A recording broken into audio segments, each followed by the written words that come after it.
What did you learn from your first heartbreak? Thank you. And thank you for going. You worked for me. Those who stay are supposed to stay. Those who go are supposed to go. Rejection is a chisel for perfection. The last breakup was 3 hours ago, and it's probably my first heartbreak as I'm 18, and I'd say it was his fault. Don't give all of you for somebody who won't do that for you.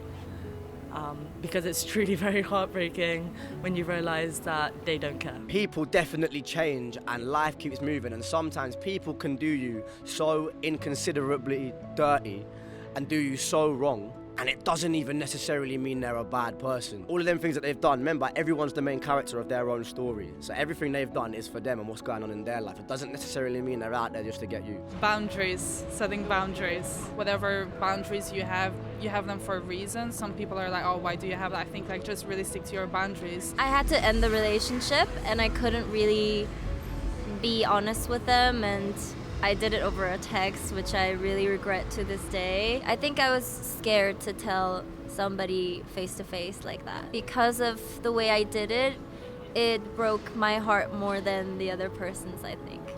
Because I live with the guilt that I did that. Like after that, any relationship, not just a love relationship, friendship, family, any relationship you meet, you want to make sure every time you're very present with a person and you're giving it 200%, so you never have that kind of regret again. Think more level-headed without so much emotion. Emotion gets in the way. It's a beautiful thing, but you shouldn't make decisions with emotion. Make sure everything's a bit grounded early on, and have a person that's willing to grow with you, willing to change, willing to adapt as a partnership, and stay true to yourself within the situation. I think it teaches you a lot about what you want in a partner. It teaches you a lot about yourself, but a lot of it is you have to kind of work on yourself and your self-respect. You have to figure out what your limits are and stuff.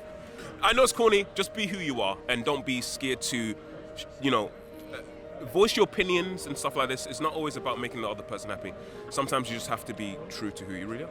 Well, at the time, nothing much, but as time goes on, it's probably the best thing since sliced bread, because I look at Joanne there and think, oh, well, yeah, this is better than what I had before. Stop focusing on what everybody else is doing as much. You can never control anybody else. Nobody can never control you. The best part of a relationship is that point where you're choosing each other. Like, you're choosing it versus just like settling. When you love yourself first, love is still around, because that's the seed you sow and that's what you living in. So to be careful who I picked for the next one. And I was only 18 when I got married, and we just sort of got engaged and got married. Nowadays I think the youngsters have so much more opportunity. I think I'd travel more and do things like that. Any opportunity that come up, just go for it.